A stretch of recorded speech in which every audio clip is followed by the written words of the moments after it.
ममता के खिलाफ बीजेपी का रणयुद्ध शुरू। अब बंगाल में बदलाव की जंग। पश्चिम बंगाल की राजनीति में इस वक्त सबसे बड़ी हलचल अगर कहीं है तो वो है बीजेपी के चुनावी अभियान से टीएमसी में।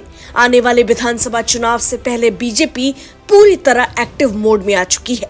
साफ दिख रहा है कि पार्टी ने ठान लिया है कि इस बार मुकाबला सीधा और जोरदार होगा और इस पूरे अभियान का सबसे बड़ा चेहरा बनने जा रही है 1 मार्च 2026 से शुरू होने वाली परिवर्तन यात्रा। बीजेपी इस यात्रा को सिर्फ एक चुनावी कार्यक्रम नहीं बल्कि एक बड़े जन आंदोलन के रूप में पेश कर रही है। पार्टी का सीधा आरोप है कि ऑल इंडिया तृणमूल कांग्रेस यानी टीएमसी के नेतृत्व में 1 दशक से ज्यादा समय से राज्य में भ्रष्ट, अलोकतांत्रिक और जन विरोधी शासन चल रहा है। बीजेपी का कहना है कि अब वक्त आ गया है बदलाव का और यही संदेश लेकर परिवर्तन यात्रा सड़कों पर उतरेगी। इस अभियान का नारा भी काफी साफ और आक्रामक है।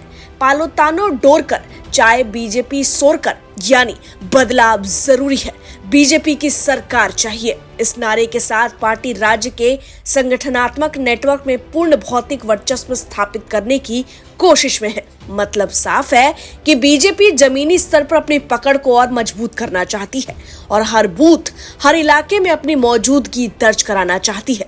अब बात करते हैं इस यात्रा के पैमाने की। ये कोई छोटी मोटी यात्रा नहीं है। करीब 5000 किलोमीटर की दूरी तय की जाएगी और ये यात्रा एक साथ राज्य के सभी 9 संगठनात्मक प्रभागों में चलेगी। यानी रणनीति पूरी तरह संगठित और व्यापक है। बीजेपी इसे चरणबद्ध और सुनियोजित तरीके से अंजाम देने जा रही है। परिवर्तन यात्रा 38 संगठनात्मक जिलों और 230 से ज्यादा विधानसभा क्षेत्रों से होकर गुजरेगी। सोचिए, राज्य का कितना बड़ा हिस्सा इस अभियान के दायरे में आएगा। पार्टी का अनुमान है कि इस पूरी पहल के जरिए 1 करोड़ से ज्यादा लोगों से सीधा संपर्क स्थापित होगा। सिर्फ मंच से भाषण नहीं बल्कि फेस टू फेस बातचीत, जमीनी स्तर पर लामबंदी और सीधे लोगों से जुड़ने की कोशिश इस यात्रा का मुख्य उद्देश्य है। इस दौरान 63 बड़ी रैलियां आयोजित की जाएंगी। इसके अलावा विधानसभा क्षेत्रों के एंट्री गेट्स पर 281 स्वागत सभाएं भी होंगी। यानी जहां जहां से यात्रा गुजरेगी वहां माहौल चुनावी रंग में रंग जाएगा। कम्युनिकेशन और मैसेजिंग का फोकस रहेगा सरकार से जुड़े मुद्दे पर, व्यवस्थागत बदलाव पर और जवाबदेही पर। अब सवाल यह है कि किन मुद्दों को बीजेपी सबसे आगे रख रही है। सबसे पहले महिला सुरक्षा। पार्टी का आरोप है कि राज्य में महिलाओं की सुरक्षा एक बड़ा मुद्दा बन चुका है।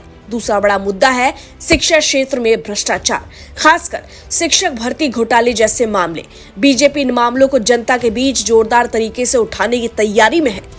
इसके साथ ही राष्ट्रीय सुरक्षा से जुड़े गंभीर खतरे, जनसंख्यिकीय बदलाव, अवैध घुसपैठ और सीमावर्ती जिलों में चरमपंथी तत्वों की मौजूदगी जैसे मुद्दों पर भी खास फोकस रहेगा। यानी बीजेपी सिर्फ स्थानीय प्रशासनिक मुद्दों तक सीमित नहीं रहना चाहती बल्कि सुरक्षा और पहचान से जुड़े बड़े सवालों को भी चुनावी विमर्श का हिस्सा बनाना चाहती है। अगर ग्रामीण बंगाल की बात करें तो वहां बीजेपी का फोकस रहेगा एग्रीकल्चर इंफ्रास्ट्रक्चर पर। पार्टी पारदर्शिता की बात कर रही है, यानी योजनाओं का सही और साफ तरीके से लागू होना। साथ ही बिचौलियों की परेशानी दूर करने पर भी जोर रहेगा ताकि किसानों और ग्रामीण जनता को सीधा फायदा मिल सके।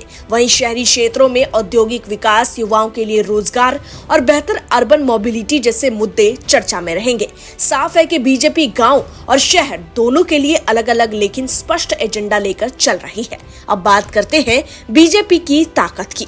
इस परिवर्तन यात्रा में पार्टी के 100 से ज्यादा वरिष्ठ केंद्रीय और राज्य स्तरीय नेता शामिल होंगे। यानी ये सिर्फ राज्य स्तर का अभियान नहीं है बल्कि पूरी पार्टी की ताकत इसमें झोंकी जा रही है। पहले चरण में 1 और 2 मार्च को ही बड़ा शक्ति प्रदर्शन देखने को मिलेगा।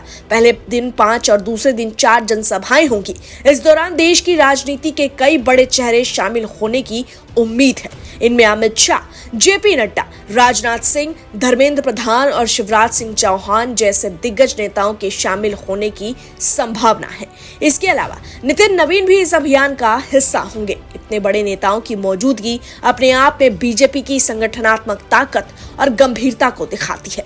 कुल मिलाकर तस्वीर साफ है कि पश्चिम बंगाल में मुकाबला अब तेज होने वाला है। एक तरफ सत्ताधारी दल है तो दूसरी तरफ बीजेपी पूरी तैयारी, रणनीति और ताकत के साथ मैदान में उतर रही है। 5000 किलोमीटर की यात्रा, 38 जिले, 230 से ज्यादा विधानसभा क्षेत्र और 63 बड़ी रैलियां, 281 स्वागत सभाएं और 1 करोड़ से ज्यादा लोगों तक पहुंचने का लक्ष्य।